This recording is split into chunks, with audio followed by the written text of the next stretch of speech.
Welcome to the PI Podcast, Political Insights for the Palaging Inis. I'm your host, Matt, and with me is my co-host, political scientist, meme lord, and star of the new love team drama, Guy Fawkes and Pip, Borge. What the okay, that's napaka-tito nung reference. That's just super tito. That's just so obscure. Anyway, PI nyo, PI nating lahat. Borge at your service. Yes, and this is a very special 5th of November. Remember, the 5th of November special episode where we talk about a very political movie and even graphic novel, basically a symbol, which is V for Vendetta. Now, of course, Borge, you know this. What do you know about this film? And does it have any lasting impressions? Like, do you watch it in every 5th of November? Because it used to be for me as a young guy, you know, like when I was in a college sophomore, I discovered it, started watching it every 5th of November. It became somewhat of a tradition, you know. But Borge, what does this movie mean to you? Well, the meaning of the movie have changed through time. That's one thing that's for sure. Yeah. Then again, I think as time went by, I started understanding the essence of it. But then again, when I finished reading the graphic novel, it's way different. You know. Different how? Okay. I don't know, but for the movie, if you're an impressionable kid, right. you would like to wear that mask. Yeah, of course, we mean the Guy Fawkes mask, and you would see that in perhaps a lot of pages on the internet about hackers like Anonymous. That it was actually Anonymous was actually quite infamous during the early 2000s. My God, that was a long time ago. And eventually it became used as, you know, a symbol of protest. A lot of people in masks, like in Occupy Wall Street, and anti-capitalist protests. So it became eventually a very prominent political symbol. And even here in the Philippines, there are some people up to this day are still wearing Guy Fawkes masks. Of course, this is about, well, is like in a movie directed by the Wachowskis, the directors of it's the Matrix trilogy and franchise. This one is, they basically portray a vigilante or / terrorist known as V, simply known as V, as in V for Vendetta, who wears a Guy Fawkes mask. Guy Fawkes is a English, how you say, historical figure, and he was, if you remember, like the gunpowder plot, like that's where 5th of November comes. Do you know what the gunpowder plot is about? Yeah, the gunpowder plot, just to remind our viewers, was was an attempt to bring back a Catholic monarchy to England, which is quite curious. It is in itself a reactionary move. That's why, you know, the people in the UK celebrate Guy Fawkes. The end of the gunpowder plot. Guy Fawkes was the one who was caught with the bombs underneath with massive barrels of gunpowder underneath Parliament. So they still celebrate it as a means of reasserting that we won't be Catholic again. So in other words, he was a historical villain, like to one extent. Yeah, but here but in a way, Alan Moore and David Lloyd, like they both, in a way, appropriated his image to represent this terrorist. Now, of course, I think we want to take this, like what you said, the meaning has changed clearly, even in history. And people probably now, like if people who still watch it faithfully at 5th of November became their tradition, perhaps they are reflecting, is this movie still relevant? And perhaps you can ask, what can we learn from this movie? Of course, even if you haven't watched it, hopefully we'll talk about it. And you'll be interested in watching it for yourself, or even reading the actual graphic novel it was based on, written by, again, Alan Moore and David Lloyd. Alan Moore, of course, is the comic genius behind Watchmen and The Killing Joke. So these are classics in the comic book or graphic novel genre. So yeah. Anyway, so at least so right now we're talking about V for Vendetta and V as a character. So of course V is patterned after perhaps Batman, or like Batman. During that time. Yeah, like especially it's around the same time as Batman Begins. He's like a vigilante wearing in a cape and all of that. But again, we talked about him being based on a Catholic revolutionary, but eventually it was co-opted by again, anti-capitalist, anti-authoritarian, anti-fascist protest movements. Now, what can you, and of course, eventually he is someone who uses violence. He uses terrorist bombings. In fact, he's bombed public buildings and throughout the movie and the plot, and eventually inspire, at least in the movie, inspiring dwellers of London who used to be silent now fighting for their freedom. So, what do you think this character V represents? Do you think it represents something as in a way legitimate or like just or Yeah, something we can learn from? that's the Oh, yeah. thing. Which V are we talking about? Are we talking about Right. the V in the movie or in the graphic novel? Now Okay, so there we can one at a are time. yeah, Yeah. one at a time. But there are at least key similarities. But then again, there are some things that are left out that were left out in the movie. The key similarities, of course, the use of violence. So yun ang ano dun eh. I think that's the key characteristic of V is an avid user of violence to achieve certain political ends. Right. Now, is that legitimate? That depends on the other parts of V that to an extent was left out in the movie, but was very explicit in the graphic novel, which is V was explicitly an anarchist. And for anarchism, it's about the destruction of state institutions. Right. It's not only about the destruction of buildings. It's not only about the taking of lives. You can destroy state institutions even without blowing up a building. Too bad is usually embodied within certain architecture, within certain engineering feats. Right. But you don't need to kill people to destroy state institutions. But usually that happens. So anarchism is founded on the destruction of state institutions. But and I think this is something that was left out to an extent, or at least toned down in the movie, which is out of the destruction of state institutions, the community will find its own sense of order, its own sense of order in line and through freedom. You know what I mean? And again, we could not understand V as a character without looking at the regime itself. Right. So V is in both the movie and in the graphic novel. In graphic novel, V is basically a product of the regime itself.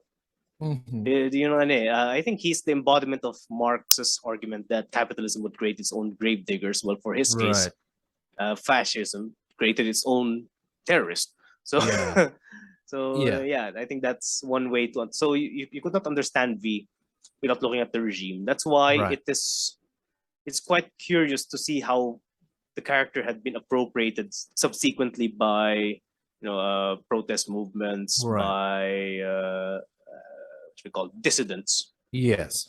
So, but the appropriation is something that they did to respond to an incumbent regime. So, yun. Okay. Wait, actually, wait. Ang tanong ko lang, sumikat ba yung VMAS dito sa Pilipinas or it's just a Western thing? I think even some, state university students and student protesters have used the V mask, and even in their profile. In fact, I myself in my younger years have used a Guy Fawkes mask as a display picture. You mentioned something about, of course, anarchism, which is I would say a distinct political ideology, and of course it is the explicit ideology of Alan Moore, the author, and this is, I think, V for Vendetta, the work, is his most explicit expression of his political belief. But I think we have to perhaps define, even for our listeners, what is anarchy. In fact, there are parts in the graphic novel and not in the movie that actually distinguish anarchy and chaos. So this is even this part where people are rioting. It's like, this is anarchy. It's like, no, this is chaos. In a way, he's using chaos, but that may lead to anarchy. So you mentioned, of course, parts of, but let's explicitly define what is anarchy, and is it necessarily chaos? Because most people would say, oh, anarchy, that means people are rioting, there's no authority, meaning people are just rioting. It's like the purge, etc. But what is anarchy, and how can it be seen maybe as a legitimate political ideology? Yeah, that's the thing.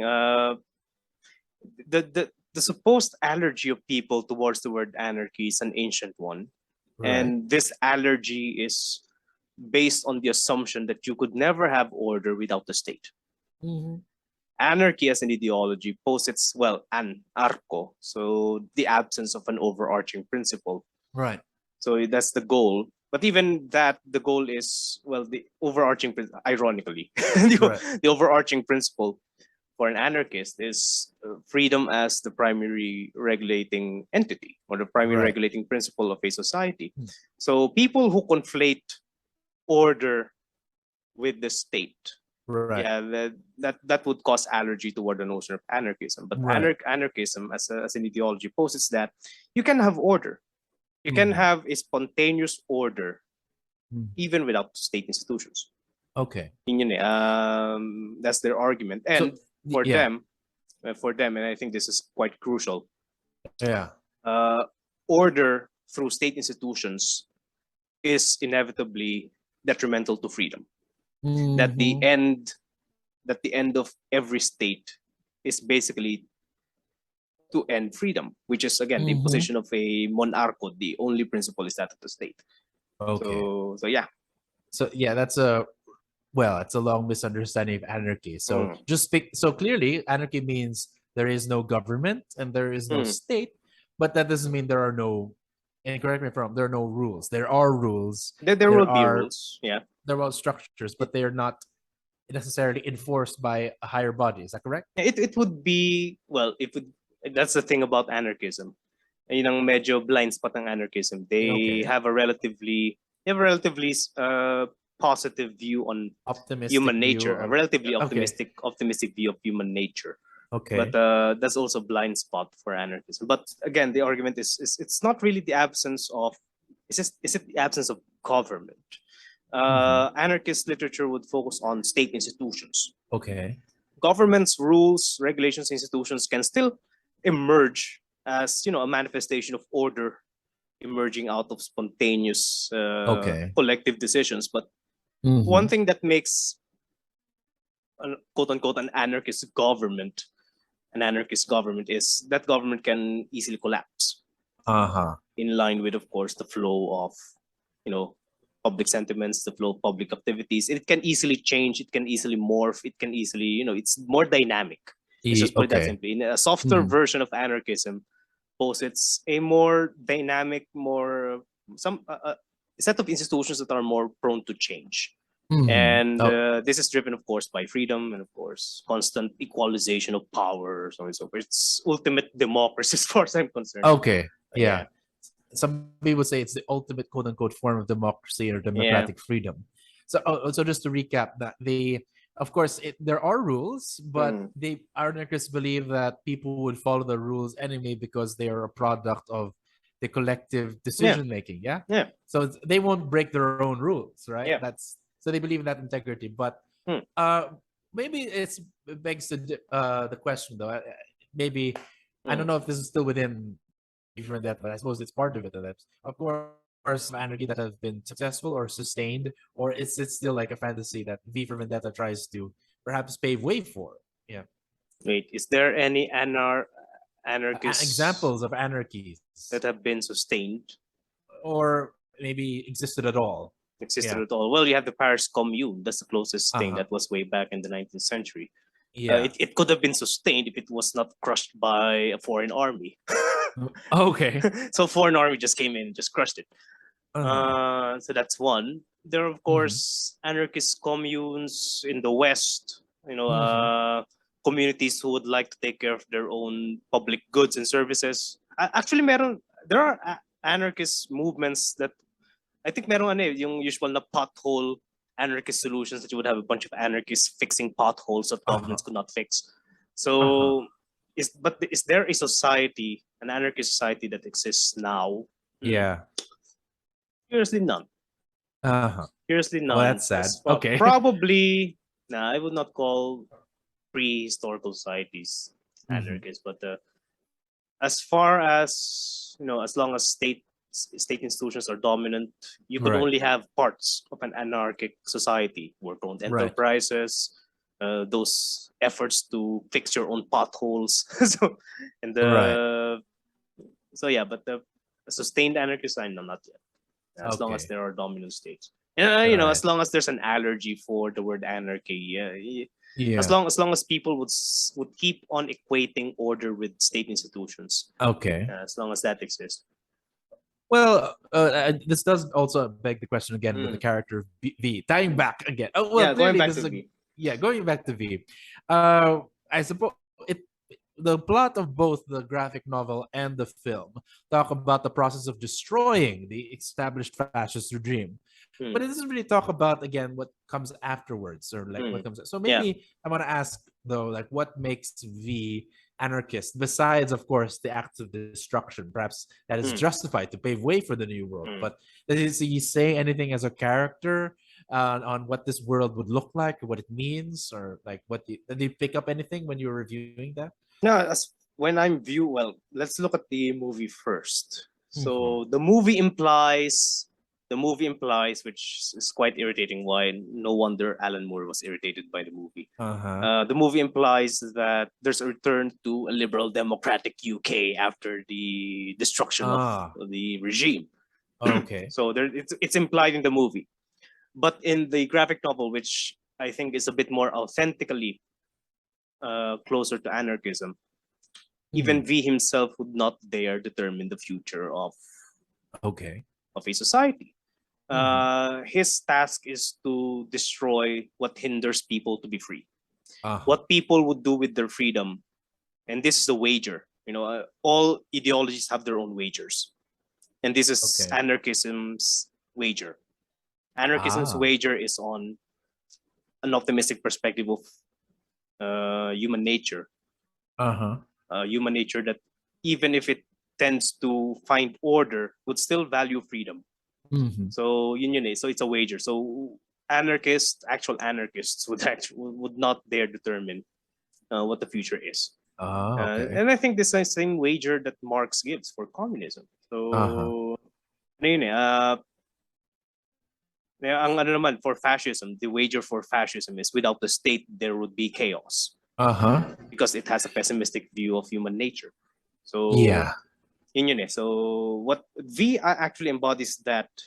Uh-huh. So, he ends with his campaign. So, he doesn't have a place in the future. He knows that. Uh-huh.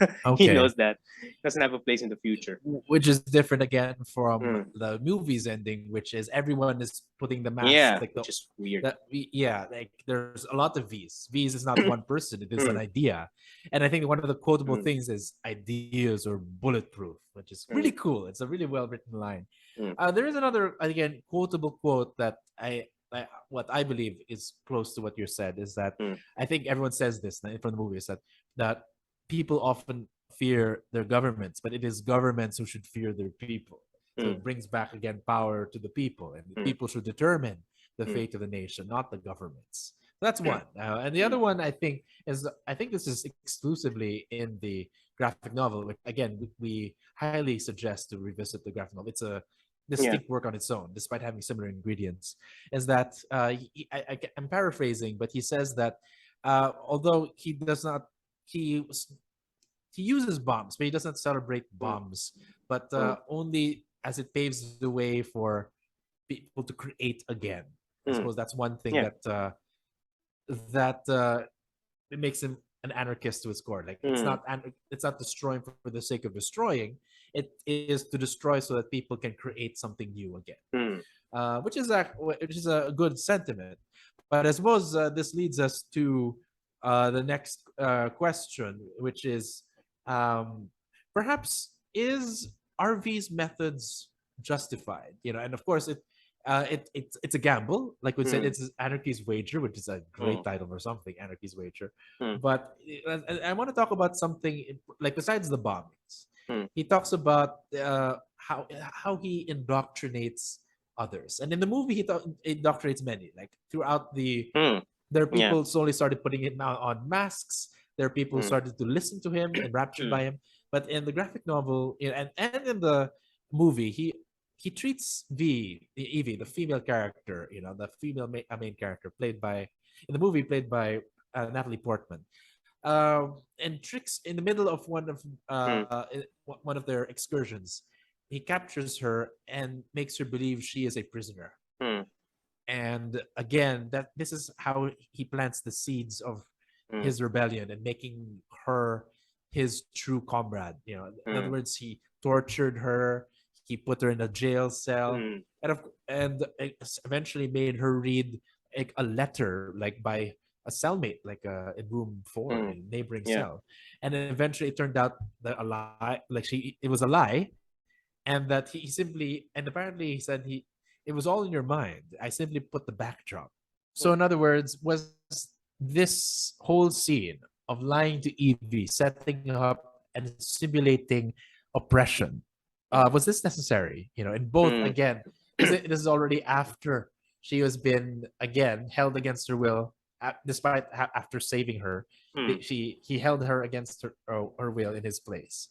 And she tried to escape him and eventually captured her and then put all to do shit. So is this, again, to me, this speaks like V is a terrible person, especially against like a woman. So I like Natalie Portman especially. So it's weird. Like they made him sympathetic in the movie, but what do you think about this segment or this phase like of Evey going through the simulation of imprisonment? Yeah, regarding that one.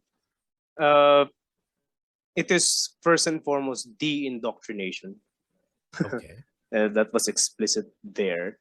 And in practice, it is de-indoctrination. But the method of it, is actually indicative of anarchism being one of the children of liberalism. Anarchism is actually the black sheep of the liberal family. And the liberal idea of forcing people to be free. I think anarchism still has a tinge of it, albeit anarchism was a bit clear that you just create a condition for people to be free. You just let them be free. But that sequence actually is an embodiment of liberal ideas, forcing people to be free. So if it resonated with liberals, yeah, that's basically you and Rousseau. So if you like that idea of forcing people to be free, but let us take into account that V only did that to one person. He never did that to everyone, other people. And his messages to the public were actually, they have different tones in the graphic novel and in the movie, by the way. So if you want to find the differences, but the difference in the graphic novel, it's more, he derided the public. So he'd actually deride the public, unlike in the movie, which is a bit more toned down. That's why I like the graphic novel more. I'm curious, since you would probably watch V for Vendetta again tomorrow. What did you see in V? Where did you? Well, for one thing, he's kind of like a dork in the movie.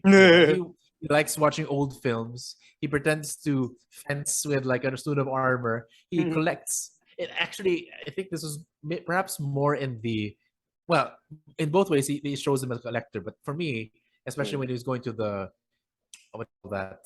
Shadow Gallery, that's his hideout.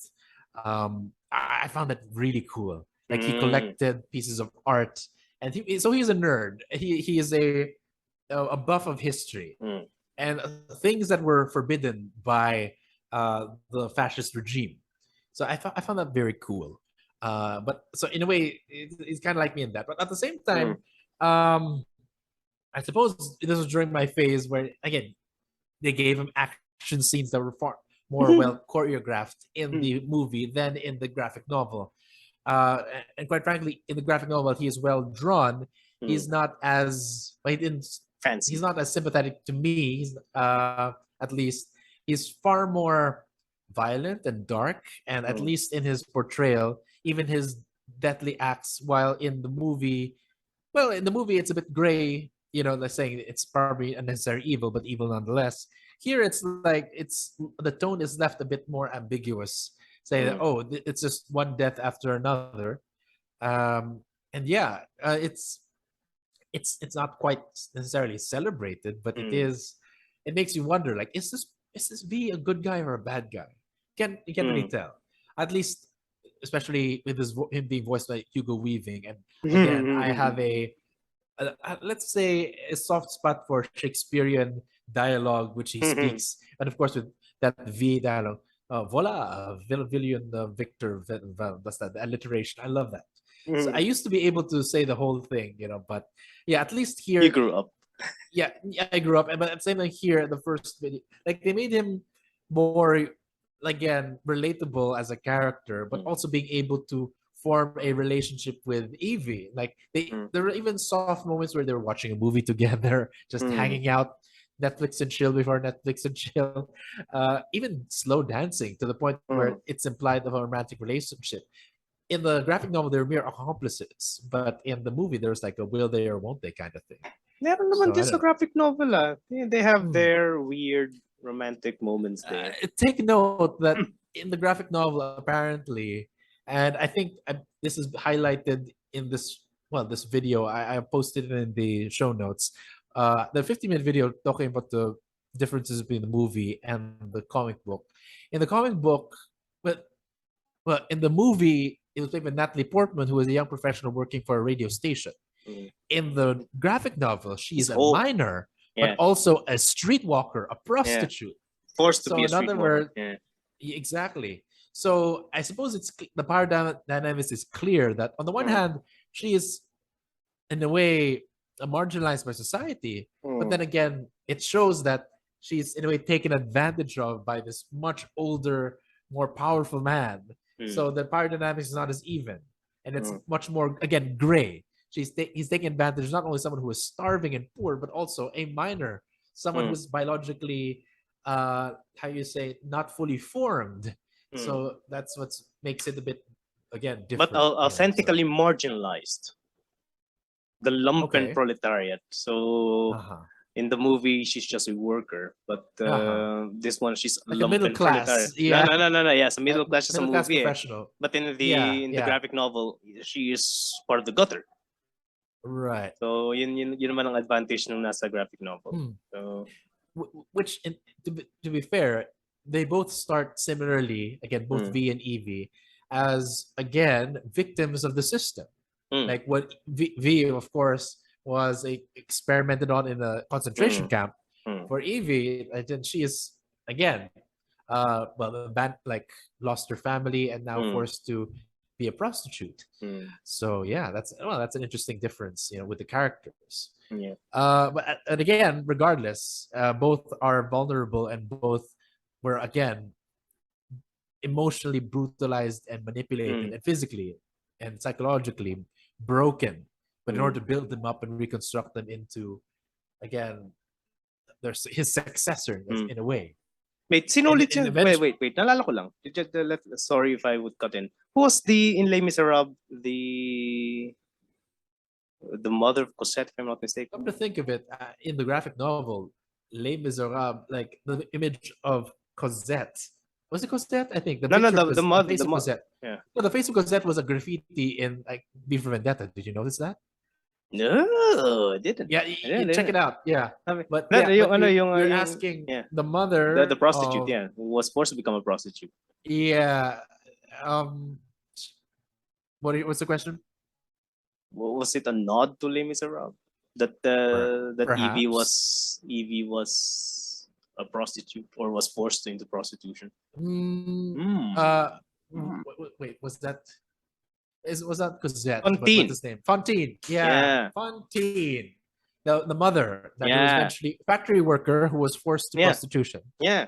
Because Okay. that's also perhaps Evie. That's also Evie. She's working in a factory, but things couldn't go by. It's not sufficient, hence. Well, Alan Moore and David Lloyd were supposed to make it undeniably English. Again, Guy Fawkes is a figure of English history, but I suppose that European experience and again that kinship with the revolution with France, I suppose, is worth drawing experiences from. In fact, perhaps even Les Miserables is, I don't know, we can ask anarchists, but it's considered part of our anarchist iconography. Like, do you hear the people sing the songs of angry men? Yeah, Les Miserables is too liberal for anarchists. How is it liberal? There's no destruction, first and foremost. It's not as destructive. And Les Miserables was an exploration on morality. Okay. And anarchism is it's an ideology bent on destroying state Do you mean the institutions. musical or the actual Victor Hugo novel? Again, I think perhaps even we can do that. even the Victor Hugo novel was an exploration of Christian morality. Oh, what I'm actually saying, it's not the intended message, but it is appropriated by anarchist groups. Nah, only liberals appropriate it just to make themselves feel radical. Are you sure? Yeah, actually, but there are anarchists, Marxists who appropriated Les Miserables. Weird. Anarchists, we have our own red the sources blood of of culture. angry men, black the dark of ages past. Anyway, one of the symbols of anarchism is actually a black cat.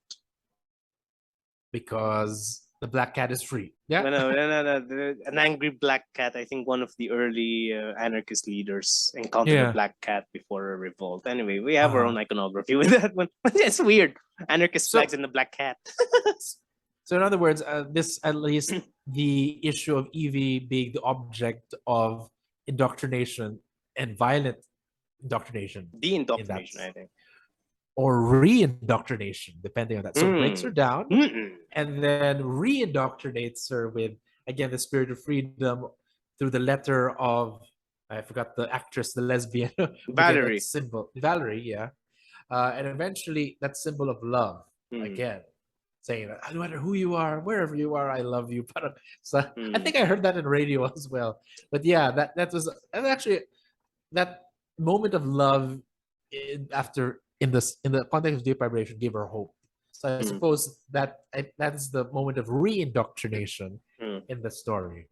So in a way, it's complex and morally gray, but some would say in order for you to be an anarchist, number one, you have to see the old order as chains and as oppressive, and the new possibility of love and freedom as something that is worth fighting for, I suppose. So perhaps that's inherent. There's a thing about going back to the issue of love, which is also a key feature in the graphic novel. Right. You have two types of love here. You have the love of Adam Susan, and you have the love of V. So what do you think is the differences between their idea of love? Well, actually, what I noticed also with that is, for one thing, that's absent from the movie.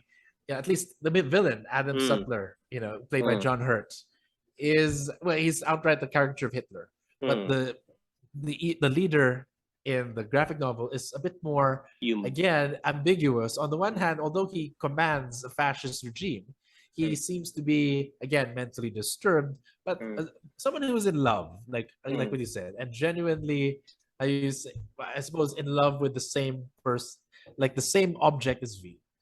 I suppose that's what again complicates the character V, that it connects the quote unquote fascist leader with V. That they are fighting for the same thing, which is, I suppose, Lady Justice. Like no, they're not fighting. Let me just add. Let me just add on to that one. Yes, they're the same, but it's not about the object of their love. It's about the level of their love. They're loving abstract ideas. Okay. And that is what makes V and the leader dangerous. And I think this is what makes this is what makes V inappropriate for the new society that would be brought forth.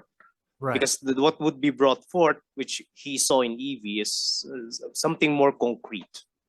You love specific people, but V was purely abstract. He loved justice, and Adam Susan loved fate. Kaya yung fate, again, ito yung nawala sa movie, which I find very interesting in the graphic novel, the supercomputer Fate. Which is just a summary for our listeners.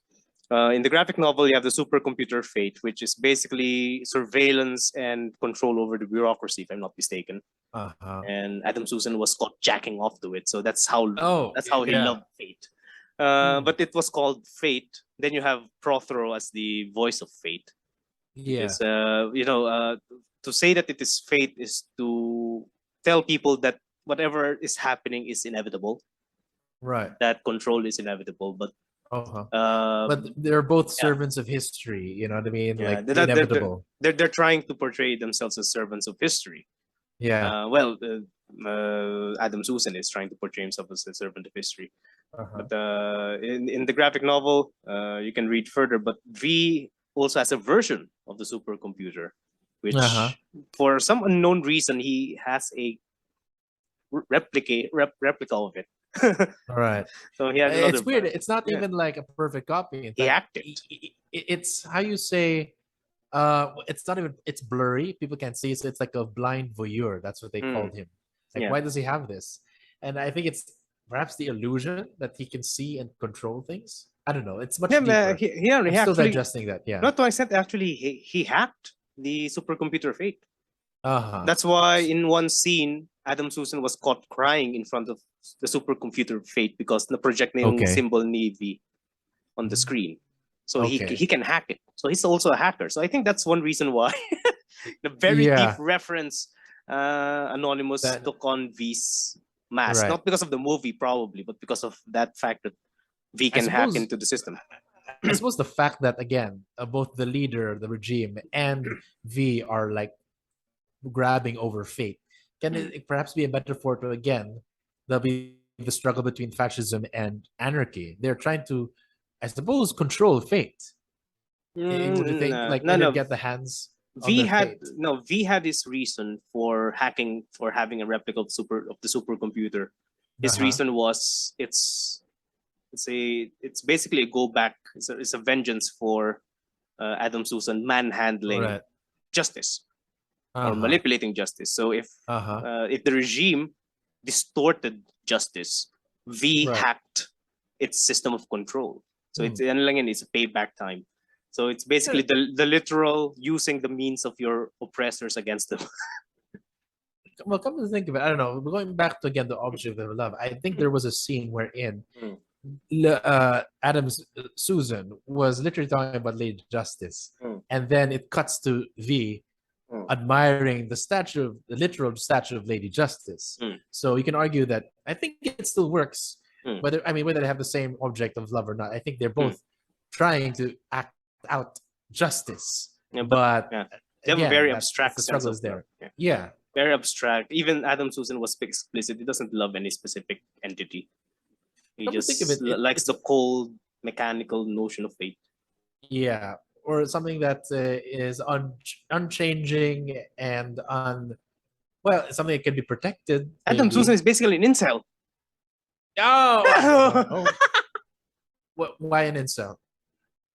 Well, he's jacking off the computer, and he explicitly didn't know the feeling of being loved and knowing the wonders between a woman's thigh. So yeah, he's an incel. Not necessarily an incel, but I suppose anyone who jacks off an order computer, a lot of us. Anyway, gosh. Well, that's again interesting. Yeah, the same side of the same coin. So that means, in that sense, V is not necessarily. Well, we should readily celebrate him. Not in the same sense as it's not as clear in the movie though. He's just more of an anti-hero in the movie. But in here, it's more like, he's part of the same coin as Adam Susan. Yeah. In a way, they almost died in the same moment. Yeah. He while Adam Susan was shot in the face, he was shot by Finch. We should probably say that this is a spoiler for both. I'm sorry. I think people should still watch and read on their own to find their own conclusions. Okay, fine. But yun ang you're right. It's V is not a hero in the graphic novel, and I would even dare say that he was a hero in the movie. In the movie, he wants to be a hero. He was portrayed to be, someone who wants to be a hero, but I think he knows that he's not. Okay. So let's dismiss the idea that he is, and it's dangerous to an extent to try to make him into one, because that defeats his purpose. And his purpose is to be the last of the regime. To be the last of the regime. I mean, as far as Marx's idea is concerned, the proletariat is supposed to be the last of the capitalist regime. The proletariat itself must disappear. So even if the proletariat is the gravedigger of capitalism, the proletariat itself must disappear. So same thing with V. He should disappear. Right. I suppose again we have to go back to why was he popular in the first place. And I suppose this is a reaction again to anti-government sentiment. And anti-government sentiment can range from usual liberal progressives, and then of course Marxists and then anarchists. Mm. So in a way, united this anti-government people under one symbol.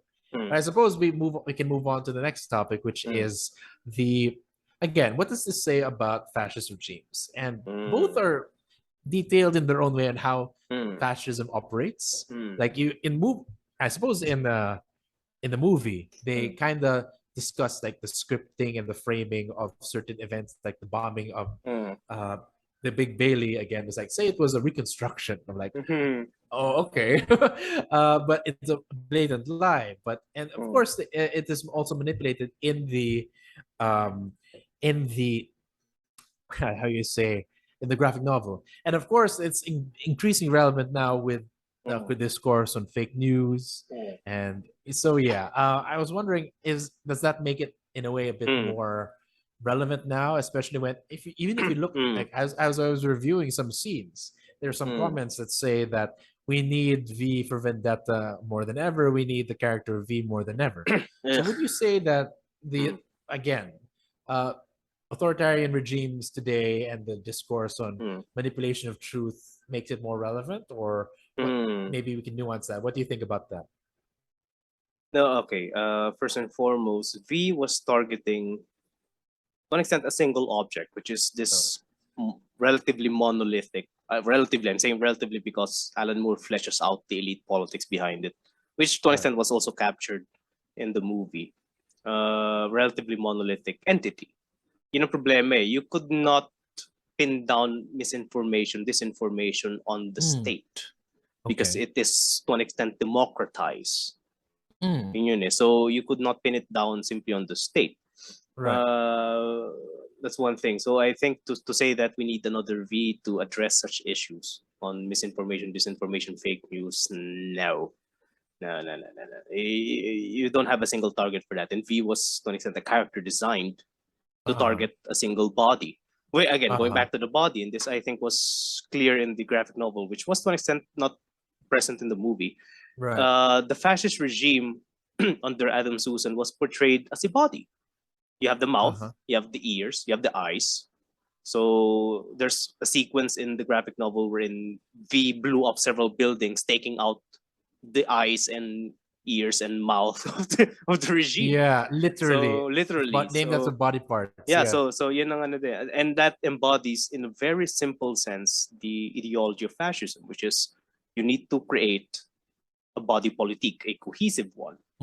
So yun naman ang ano eh. So against all diversity or against pluralism, you need to create one single body. That's basically what the state is for fascism. Right. Yun ang ano dun eh. So, okay. Ano pa nakita mong comment? Who else is saying that we need another V here? Well, I mean, that's the general. I don't know the exact words, but that's what I remember. Seriously, but I don't know, like, natutuwa sa mga ganyang comment eh. It's like, we need another V. Why? Can't you do what V did? You need another person to do it. Or well, I think the fact is they need someone to do it. You know, that's how a regime sustains itself. As long as you have a bunch of people who wants someone else to do it. Like some vigilante or savior, you would have an autocratic state. That's basically how it is.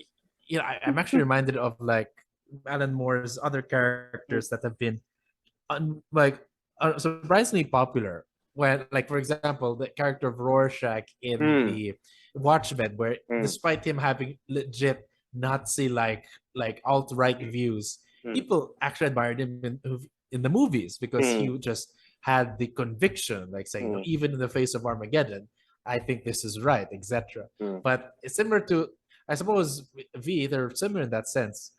Like, say, Alan Moore's like, well, can't you see that he's the bad guy? Why is he so popular?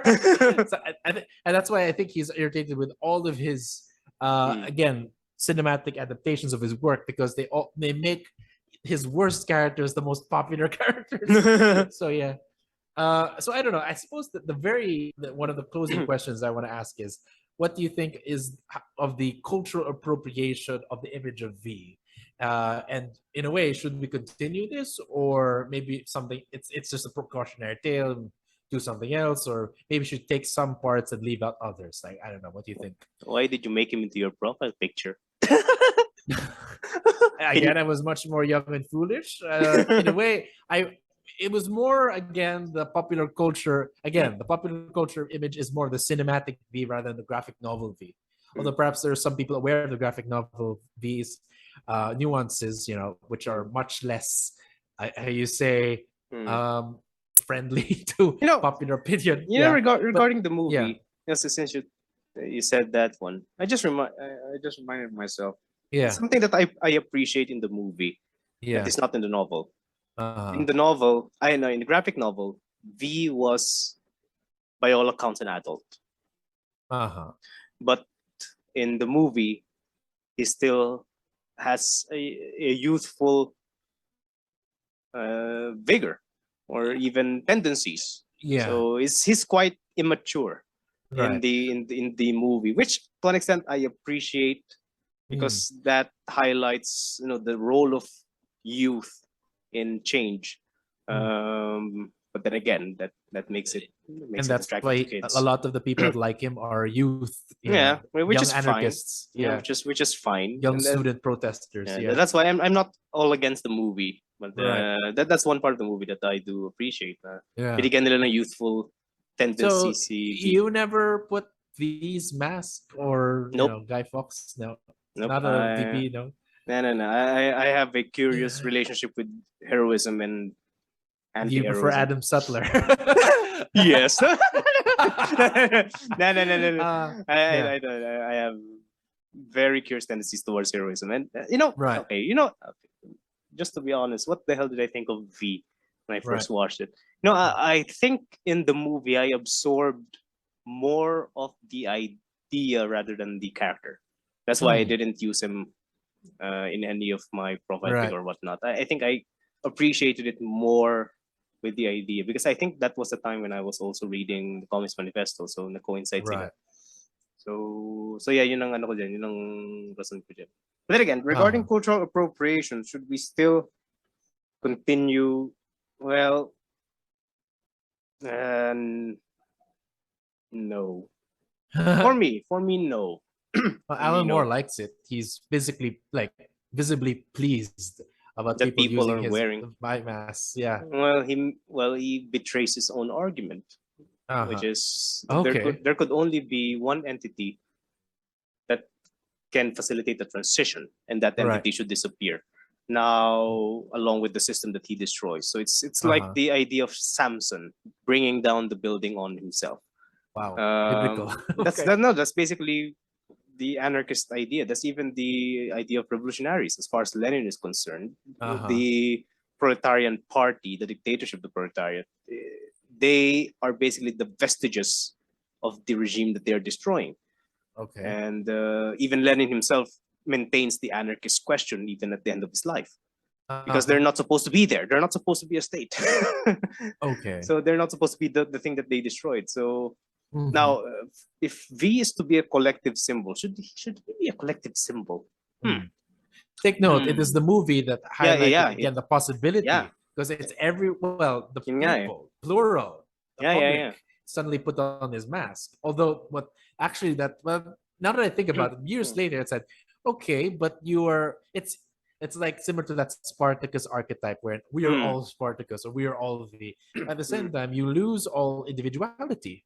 You lose plurality. You're just one single entity. And while that is in a way battling quote unquote unity versus unity, unity anti-fascist, and even the fascist regime, like Norse, was that Norse wave? Nordstrom.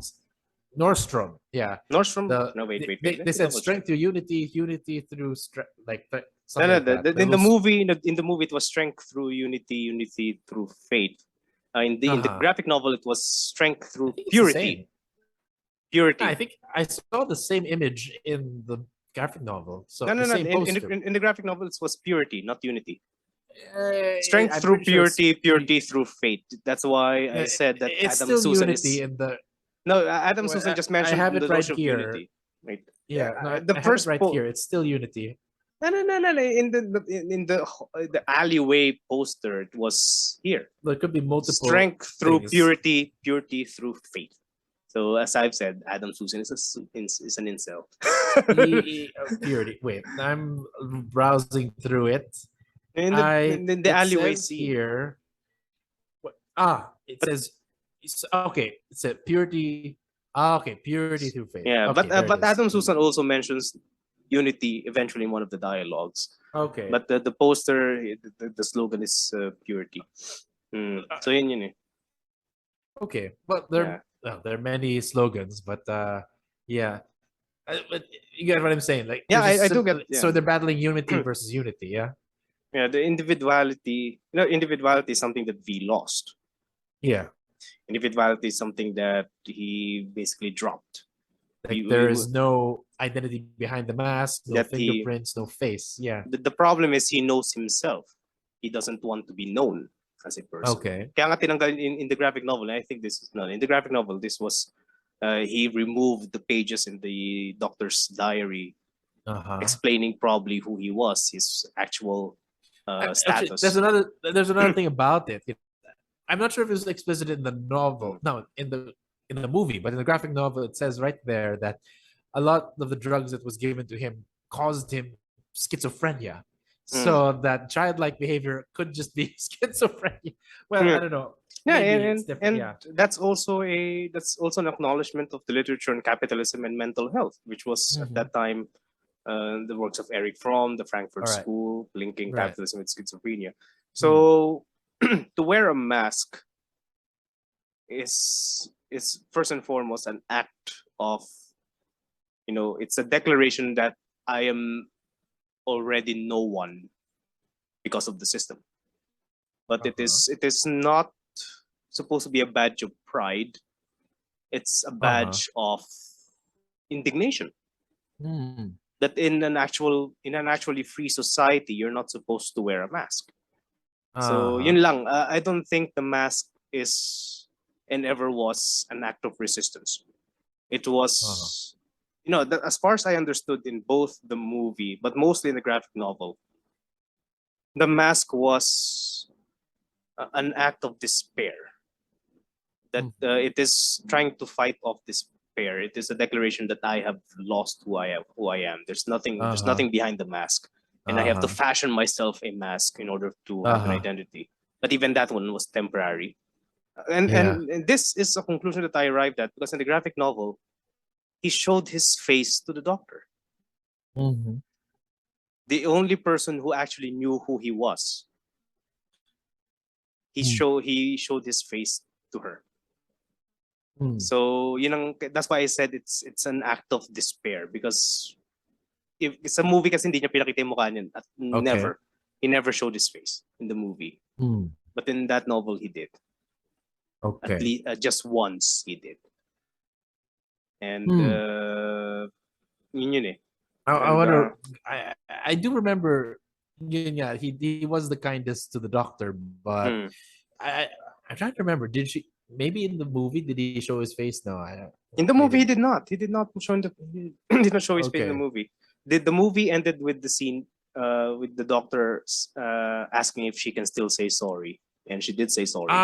But in the graphic novel, it ended with, "Can I see your face again?" He removed this mask, and the doctor's last words were, "It's beautiful." Yeah. So it's an what do you think it means, though? Why is it beautiful? Because it is salvation for the doctor. To see that face again, the doctor is racked with her guilt. And it is beautiful, not because again it's physically beautiful, but because it's basically her freedom. She before her life ended, she was free from her guilt. So yun eh. And again, for V to show that face is to recognize that at least one person knows him. And for that reason, it is make contradiction. You could not say that V was, in the graphic novel, you could not say that V was proudly V. In the graphic novel, you need to say that he was V because he was forced to be V. He was forced to wear. He was forced by the regime, by his commitment to change, to wear a mask. All right. So if protesters would wear a mask as an act of protest or as a means of intimidating people, no, I think that missed the point. Oh, I just realized that like in the movie, like there was a bit of glee in Hugo Weaving's performance, like him having fun and laughing to himself. You know, it was more celebratory, and he's a bit more, how you say, quirky. But you can in the graphic novel, while he wears a smile, it's not necessarily happy. It's perhaps it's part of, how you say, maybe the silence in the graphic novel, that you know it's ambiguous. Is he having fun, or is he simply playing a role? Okay, Yun I nga don't eh. know. Is he playing a role Happily or just na, mechanically? Yeah. and ano yeah, I think that's a question that we could not answer. Was he happy in doing what he? No, I think he recognized in the graphic novel that he doesn't really. Death is not a good thing for him. So Okay. he's not happy killing people. I think he would find some refuge for his broken humanity by collecting art, by reading books, by listening to music, and by dancing. Not dancing with Yeah. Evey. So that's him trying to have a sense of humanity, even if it's thoroughly broken, which is again Yeah. a reassertion of an old idea that But regardless of oppression, humanity would always be there, even if it's just a kernel, even if it's broken, even it's fragmented. that's interesting. I suppose that's what she meant when it's beautiful. And the fact that you know what I like, though, the fact that he keeps all these symbols of like beauty, like a jukebox, music, paintings, movies. I think that's what the saying is. It reminds people what he's fighting for. You know, what reminds himself what he's fighting for: the capacity and freedom to create these pieces of art and beauty and culture that are repressed and censored and confiscated by the fascist regime. So yeah, I suppose I think to wrap this question up, clearly both are against authoritarian regime, censorship, etc. But perhaps the next question would be, what then should? Well, we're warning clearly people of overly romanticizing V. Like, let's not do that. He is not necessarily a hero, and not necessarily a celebration of a role.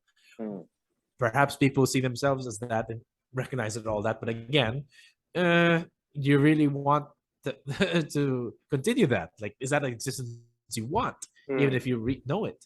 But yeah, but the question now is, what then should we learn from these materials? You know, like, and how can it be used maybe to for us for political change? Maybe again in perceived, I don't know, the current regime here in the Philippines. Maybe I don't know, or maybe in somewhere else, like in other wherever regime that you might not like.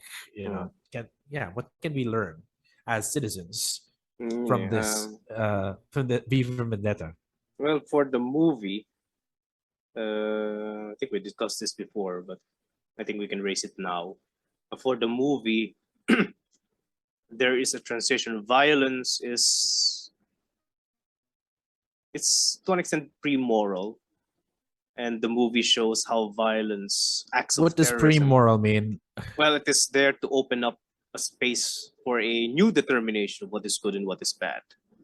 So it is beyond good and evil. It is just trying to clean the slate, per se. Okay. And I think that is what happened with the movie. So, and to extend the graphic novel as well. So you clean the slate, you give people the freedom to determine what is good and what is bad, and to act accordingly. Right. And that's why in the movie, the last scene was people removing the masks. So so it is a reassertion of their individuality, their plurality, their citizenship to an extent. Well, I suppose you can say that it's moral or immoral when you ask the question: is cleaning the slate necessary? Yeah, it's pre-moral. If it's not, then it's immoral. Yun nga eh. Yun nga rin yun eh. I'm reluctant to say that it's pre-moral because V's act of violence was an assertion of freedom. So it's thinly moral. It's just an assertion of freedom. And that's it.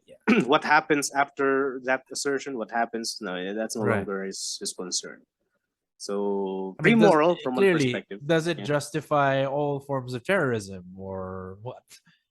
No, That is a question, yeah? does it justify all forms of terrorism? Or even certain, yeah. No, it does not justify. It never justifies all forms of terrorism. Yeah. It only justifies the destruction of state institutions. Okay. Too bad the state institutions require such acts of terrorism in order for it to be destroyed. Yun naman yun eh. Anarchism to an extent follows a basic law of physics. You know, the more crystallized an object is, the more it is prone to shattering. Since the state is crystallized and monolithic, in order for it to disappear, it must shatter, and you can only do that by force. But V was clearly, it's politically motivated violence, but it is not political violence. Politics comes after the violence. When freedom is reasserted, that's when politics returns. So I think that's another line that to an extent is implicit in the graphic novel and in the movie. Right. Violence is not political. It's anti-political. Yeah, it is. It is anti-political, but it is is it anti-political? Well, it is not political, Desmontides, for sure. Yeah.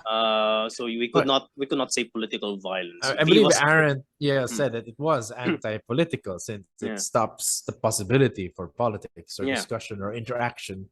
Yeah. So, but that's anti-political against an anti-political regime as well. So so it's using anti-politics against anti-political negative regimes. versus negative is positive. Wow, Matt. But the regime was anti-political. It curbs discussion. It doesn't want confiscated and censored. Confiscated, censored. So V was the anti-political solution to an anti-political regime. Okay, but he was politically motivated. Right. His anti-politics, his use of terrorism and violence is meant to reassert politics. This something founded on freedom. Right. I think another thing that we can learn from both is that even in the darkest corners of inhumanity, you have humans. So, and humans are flawed. That's one thing that's for sure.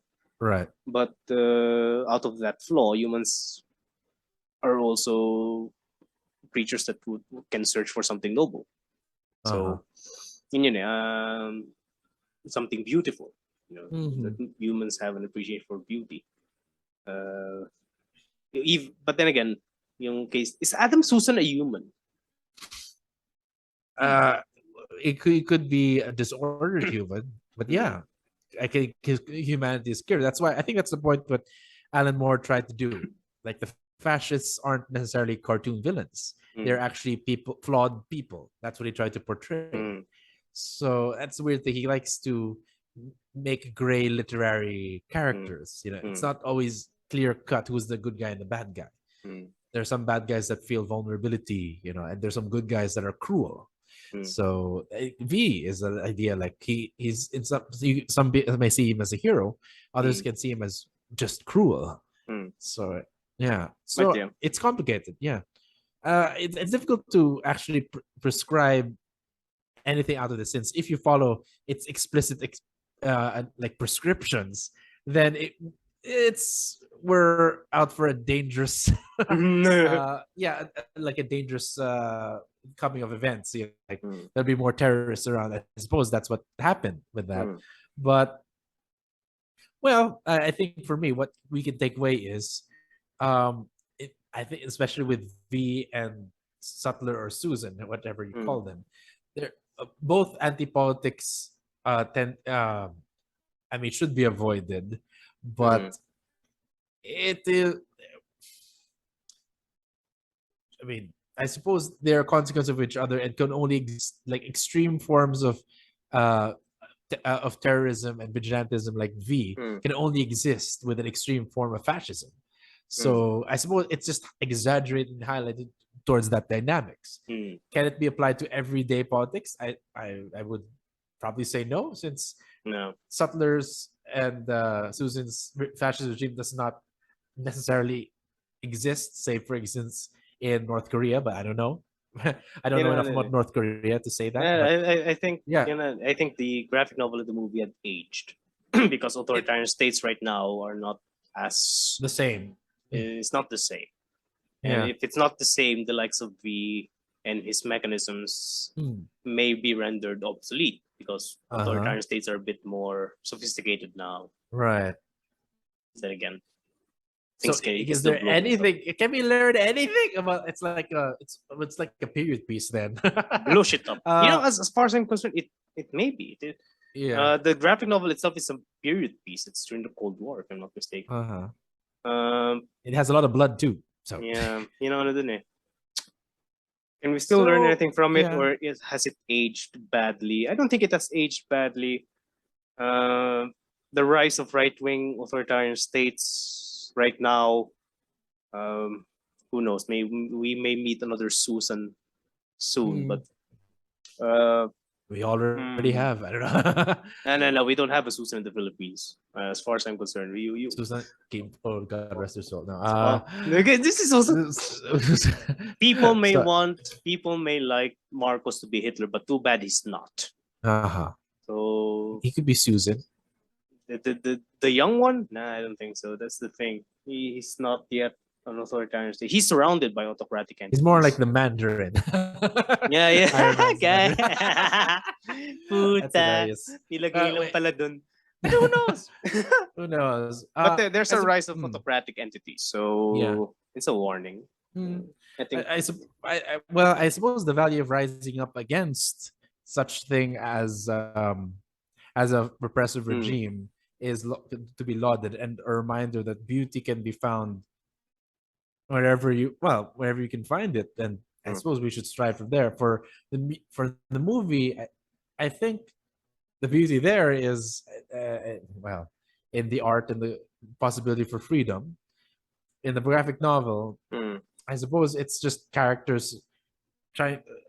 I suppose there it's much clearer that the characters are trying to survive, and you can't really say, "Oh, this is bad and this is good." It's just placed in a bad situation. But perhaps it's a warning for such societies to exist. Like we have to be careful. But that's the thing. Like for the graphic novel, it's a much more closed system where the cast of characters affect the society at large, but really the society at large has less to do with the characters. Like the populace doesn't really has barely any agency. So that's another thing. It shows a political system that is like behind closed doors. That's about officials and people infiltrating the lives of the officials. You have to kill them, blackmail them, etc., manipulate them. So that's the weird thing. In such a society, there is no politics. It forces people to go through the blackmail and murder and manipulation to make change. So I suppose that's a tragedy of it. And even there's it's the graphic novel is far more bleak. That in order for you to change, you have to turn to a V to lose your humanity. So yeah. So yeah, if a system would like to keep its stability, then it must prevent the rise of such entities. So if anything, there's a greater, maybe it's designed that way by the Wachowskis, since they're very politically progressive, and of course for the Hollywood audience, they said that you should rise up, put on a mask, and in some sense, to an extent, it has inspired people to fight for change, but at the same time, there's also the danger of being anti-political. In some sense, even dare we say Black Lives Matter, that has since been they've been trying to abolish the nuclear family. I don't know why, but that's one of the things that they're trying to abolish. Anyway, that's it's partly anti-political. Is it anti-political? That's a different topic regarding family and politics. We may discuss it. Well, V for Vendetta is definitely a warning against excesses, the excesses of fascism and the excesses of anarchy. So. But it is it's I don't know. Would you call both stories like a tragedy? It is a tragedy. It is a tragedy. Well, it's catharsis of sorts. It's a tragedy. So yeah, it is a tragedy. So and again, liberals should not feel radical simply by wearing a mask. Doesn't make them radical. And I think the movie was made to make liberals feel as if they can be radical when in fact they're not. The main, this is something that had been highlighted in the graphic novel, but not in the movie, which is All right. if you want to actually attack state institutions, you must pick them off, all of the parts. And if you could not pick off all of the parts, you must make the other parts fight each other. Kasi yun din ang isang angle na ginawa ni V. V perpetrated a coup inside the party by freaking out the leader and making the leader appear as if he's no longer in charge. So in a way, in both, yeah. Yeah, even in yung role ni Creedy. Yung kay Creedy naman kasi dun sa movie, he was thoroughly pissed off. So yun pero yung sa graphic novel naman talagang And I think that's also one lesson that we can get from the graphic novel. Authoritarian states, they're never monolithic.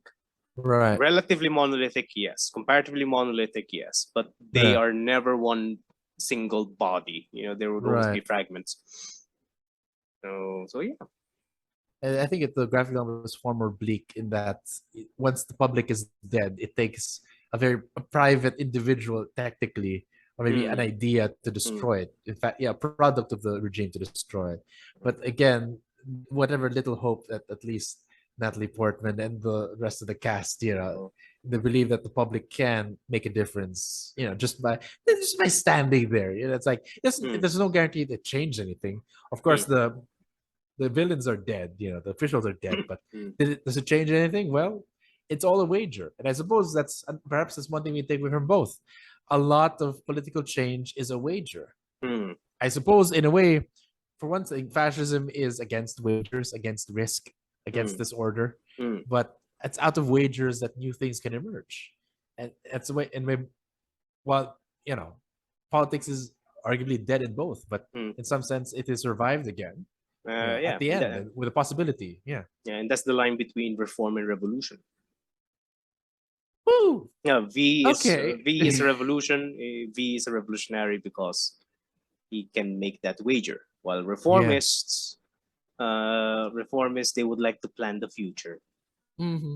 So like they know ito talaga, pero they want anarchists. They want to plan the future, but for anarchists and for actual revolutionaries, it's destroying while wagering that people will cross the bridge when we get there. Yeah, people will know how to cross the bridge when they get there. Yeah, and that is that is what makes revolution unattractive.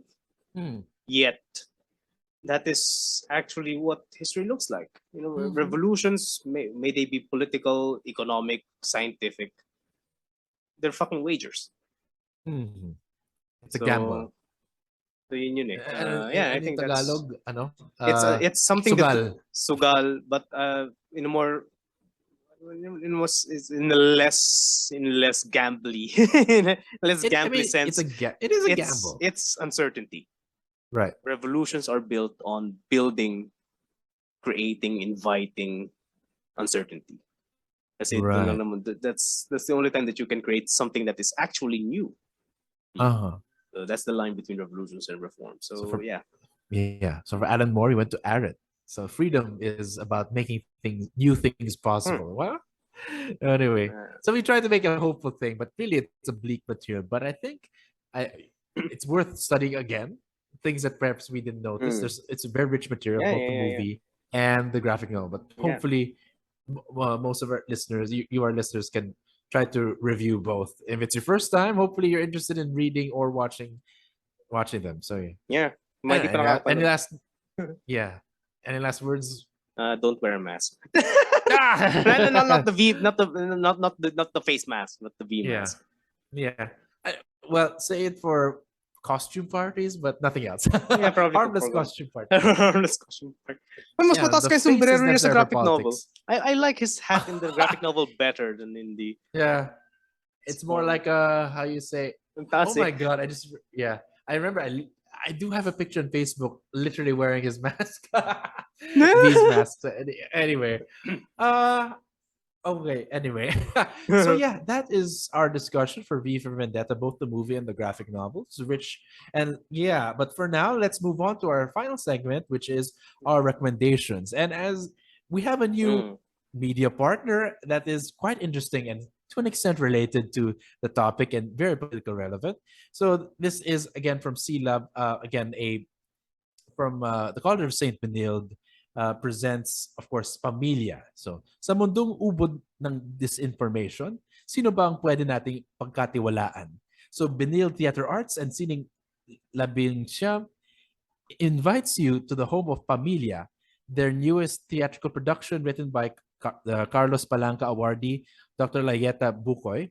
So it is Pamilya is a full-length play about a Filipino family of 7, telling the story with a series of tableaus and through the use of different social media applications, circling around each member of the family, each of their own opinions and issues with the theme of disinformation. With the head of the family, Tatay, a troll for the mayor, as his primary source of income, the rest of the family figures out how to deal with the situation, each with their own actions and motivations, leaving consequences along the way. Pamilya portrays the perspective of the different members of the family, encompassing issues with politics, mass media, and the rest of the communities that they are connected with. You may catch the film, live in College St. Benilde or online. Their play dates are on November 9, 16, and 23 at the Black Box Theater. And they're also available for online streaming through Ticket to Me, which are linked in the show notes from November 23rd to November 30th. So you may catch them live or on streaming. So grab your tickets now through tickettome.net. So yes, clearly this is a very interesting thing. And we recommend you to check this material out by students from the College of St. Benilde. So yeah, Borge, any recommendations? Well, I would recommend our listeners to watch the 1984 production of 1984, starring John Hurt. Same actor, as Adam Sutler. Same actor as Adam Sutler. So again, I think I said this before our recording. It is, you can appreciate V for Vendetta, the movie, and as well as the graphic novel better by juxtaposing it with the 1984. Because Alan Moore actually dissects the authoritarian regime, which hindi masyadong nagawa with the movie and the graphic novel of 1984. The novel of 1984. So 1984 kasi the totalitarian regime was basically a black box. So if you want a more nuanced understanding of authoritarian states and the lives of people beneath it, it's better to juxtapose V for Vendetta with 1984 by George Orwell. Nakakatawa sa 1984. I think we can discuss this in the future.